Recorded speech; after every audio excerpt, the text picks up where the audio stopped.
Assalamualaikum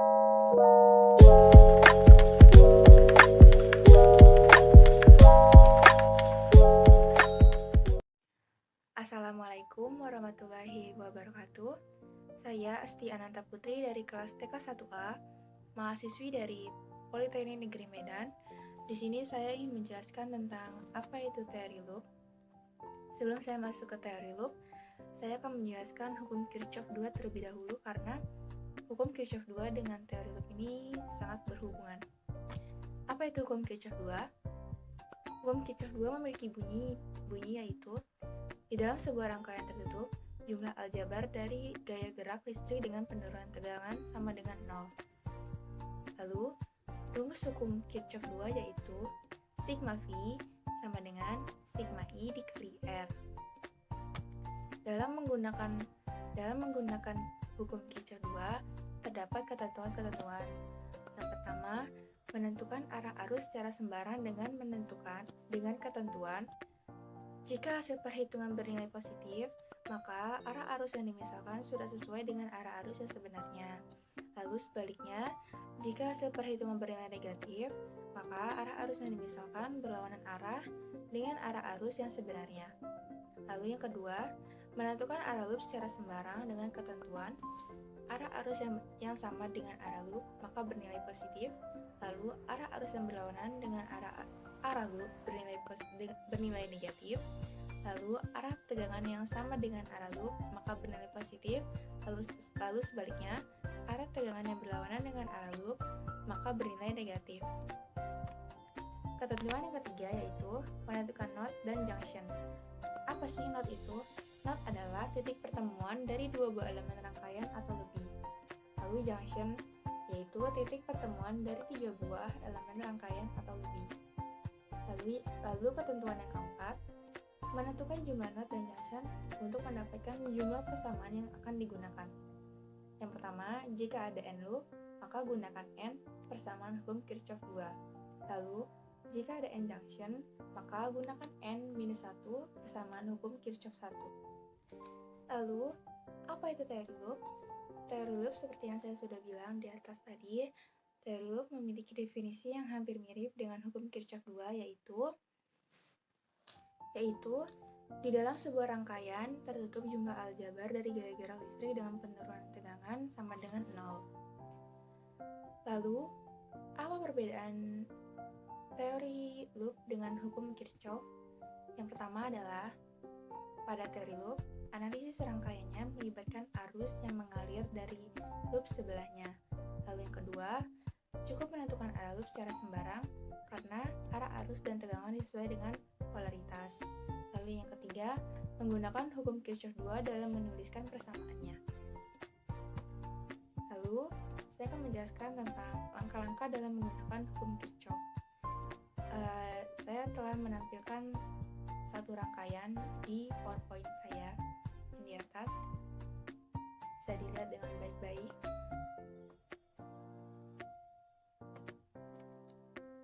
Lalu saya akan menjelaskan tentang langkah-langkahnya. Yang pertama, memilih arah loop. Agar lebih mudah, arah loop dapat ditentukan searah dengan arah arus yang berasal dari sumber tegangan yang paling besar dan mengabaikan arus dan sumber tegangan yang kecil. Ingat, arah arus semula dan kutub positif menuju kutub negatif. Lalu yang kedua, setelah arah loop ditentukan, perhatikan arah arus pada percabangan. Jika arah arus sama dengan arah loop, maka penurunan tegangan bertanda positif. Namun sebaliknya, jika arah arus berlawanan dengan arah loop, penurunan tegangan bertanda negatif. Lalu yang ketiga, jika arah loop menjumpai kutub positif pada sumber tegangan lain, maka nilai positif. Namun, jika dijumpai lebih dulu ada kutub negatif, maka E bertanda negatif.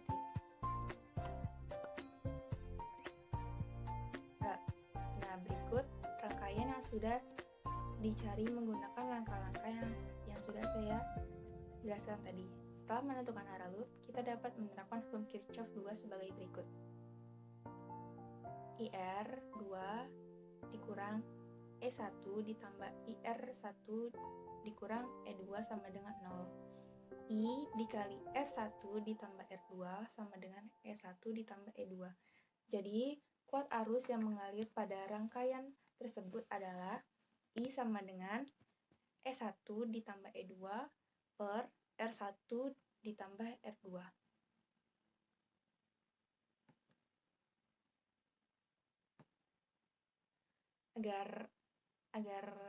Agar kita semua mengerti, saya sudah menampilkan satu contoh soal yang cukup mudah untuk yang ingin belajar terlebih dahulu.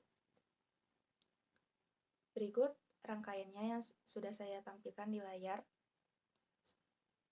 Contoh soal 1 adalah, dengan menggunakan hukum 2 Kirchhoff, besar kuat arus listrik yang mengalir di dalam rangkaian tersebut adalah.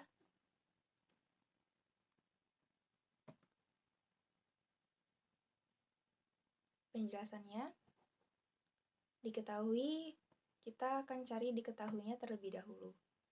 Diketahuinya di sini ada E1 sama dengan 6 volt, E2 sama dengan 12 volt, R1 sama dengan 2 ohm, R2 sama dengan 6 ohm, R3 sama dengan 4 ohm. Lalu yang kita cari sekarang adalah besar kuat arus listriknya yang mengalir di dalam rangkaian tersebut, atau I. Karena di sini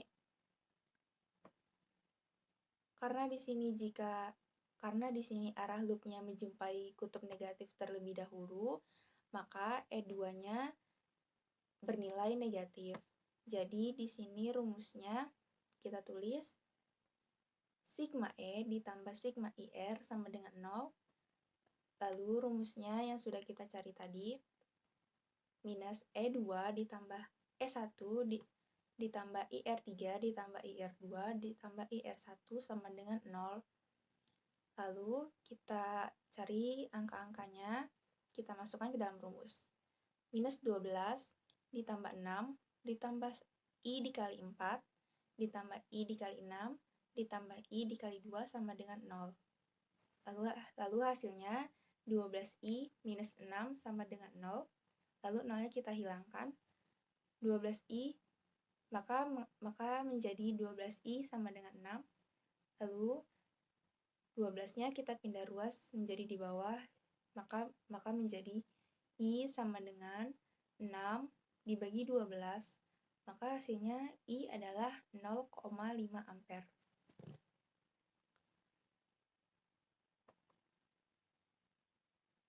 Lalu saya rasa itu saja yang bisa saya sampaikan. Kurang lebihnya mohon maaf jika saya kurang jelas dalam menyampaikan materinya. Wassalamualaikum warahmatullahi wabarakatuh.